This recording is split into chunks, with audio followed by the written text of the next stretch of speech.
going to talk about all these different pieces. And the first thing we're talking about is AI in your job. And I'd like to introduce Dan Olvera, and he is one of our developers here, and he is really out on the front lines doing a lot of the things that are really leading the way with respect to how we can use AI inside of just the day-to-day kind of job operations. Dan, here you go.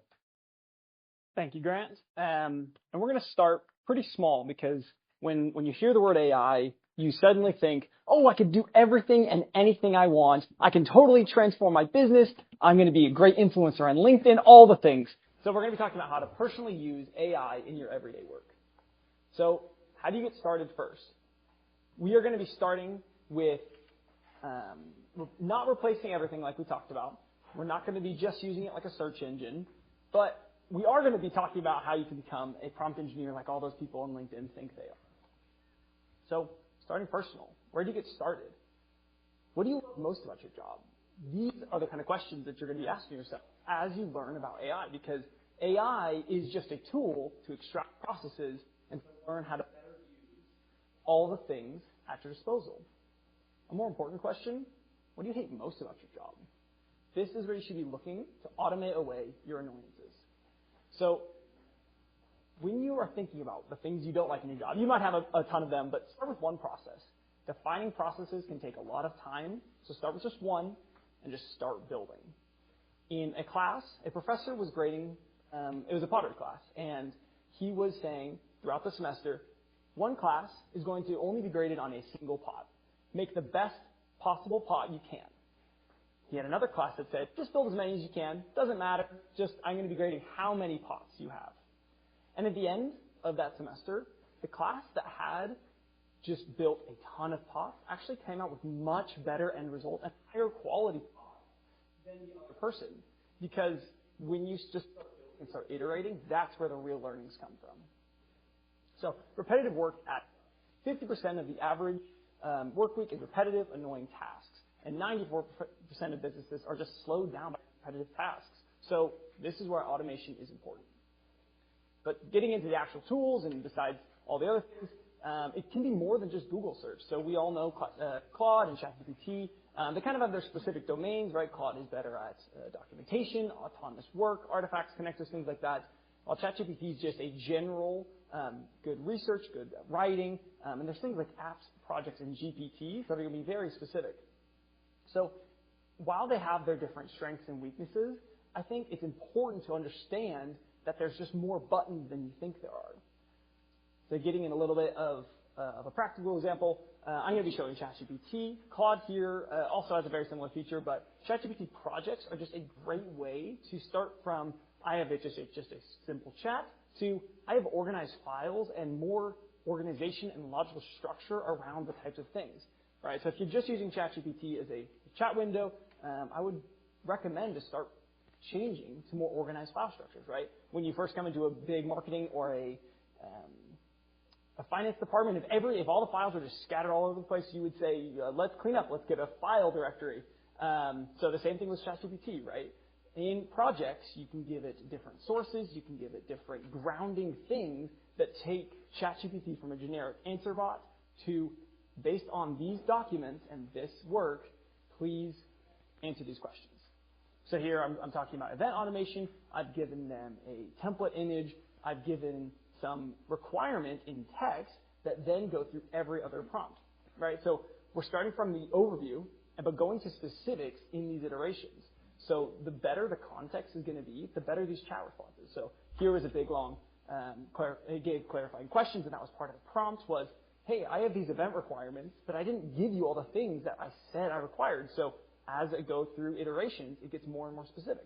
And this really helps you start to go from, oh, it's kind of a bad chatbot, it's just giving me random Google answers, or it's giving me fake data, but it gives you actual hooks into your documents. And then here, I'm using the Canva app. So in ChatGPT, there's apps.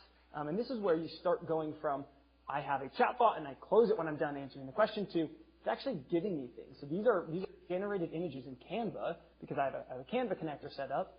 And I recommend looking into GPTs and apps because both of those are going to be just really helpful in going from I'm just using AI to actually I'm producing things with AI. Now, the next step of AI is actually the word agentic, and I'm sure you've heard it a bunch on LinkedIn. Sure you've heard it a bunch on all the different things of what's next in AI. But actually, the barrier is pretty low right now. Things like Copilot Studio and Zapier are just general automation platforms that help you get to a level 1, right? AI has made automation both cheaper and easier for everyone to do.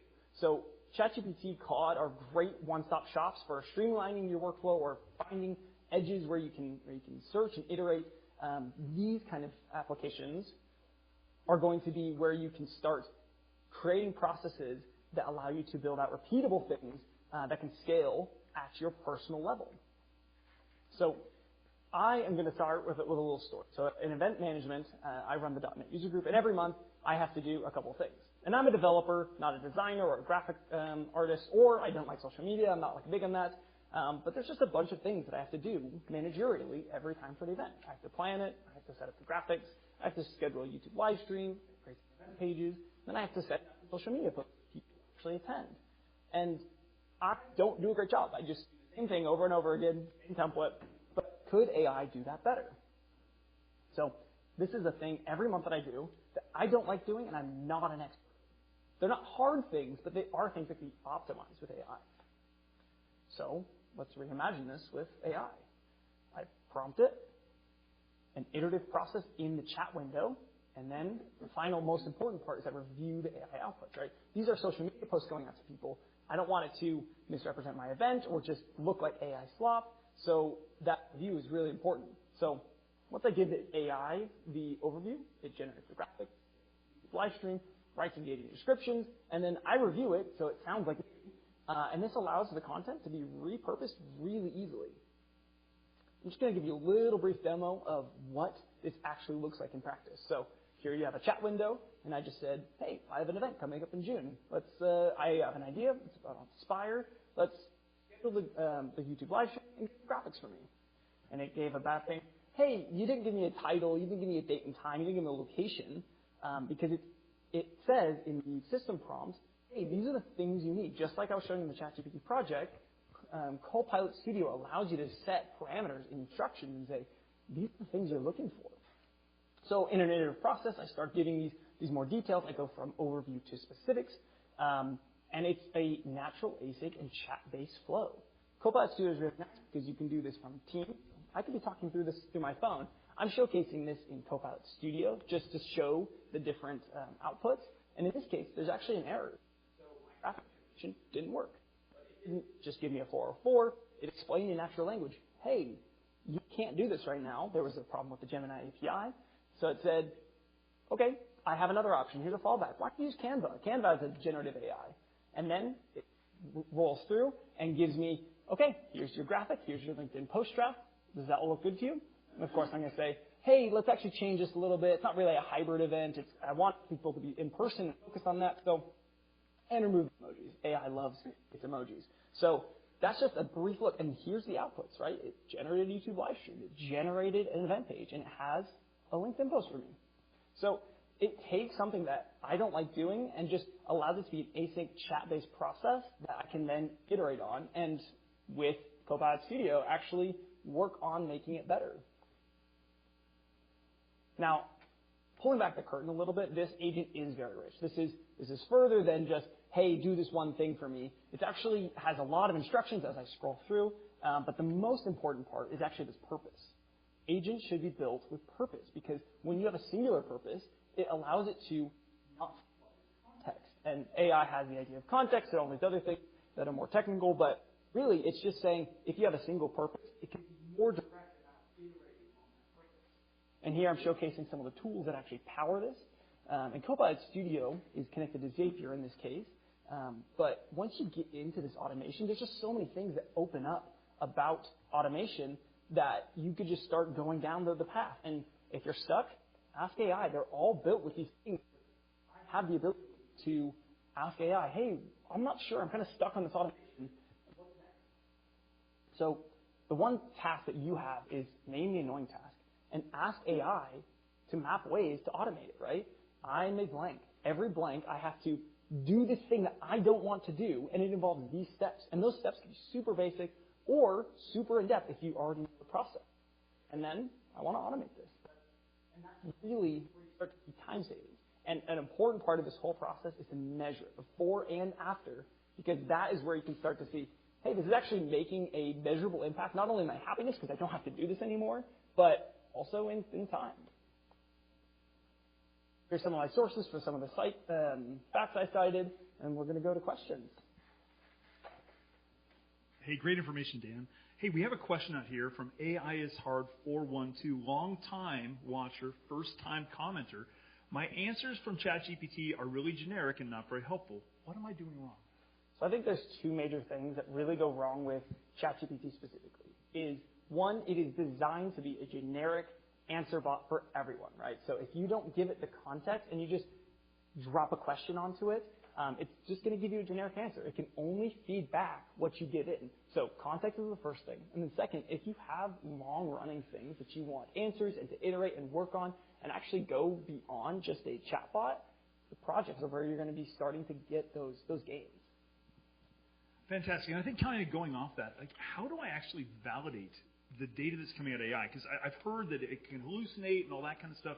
Like, what do I do to either help it give better answers, or when I do get an answer, to have some confidence that that's a good answer? Yeah, that's a great question, and that's one that everyone's facing right now, is how do you deal with AI outputs, whether that's a lot of text that you have to review yourself, or even the facts that it's citing. So two things that I recommend. So there's the factual things of, like, I have the statistic. I have in all of my system prompts of, I personalize ChatGPT, I say, if you're going to bring up a fact, you have to cite it. And that forces it to give me a link, and then I review the link, right? Especially with things like statistics, there could be a million different things that it hallucinates on along that process. So that's kind of the statistical stuff. And then the second is like baseless claims. I think one thing that we talk a lot about as engineers is you should know the system better than the AI does, right? So in the realm of marketing or other things, you should be coming at it from a domain expert. So that's why I think we should start personal, because you know your job, right? You've been doing it for however many years you've been doing your job. That's where the next level of AI enabled comes from, is I'm a domain expert empowering these bots to know what I know and just automate it. Yeah, fantastic. Hey, thanks, Dan. Really appreciate it. Great stuff.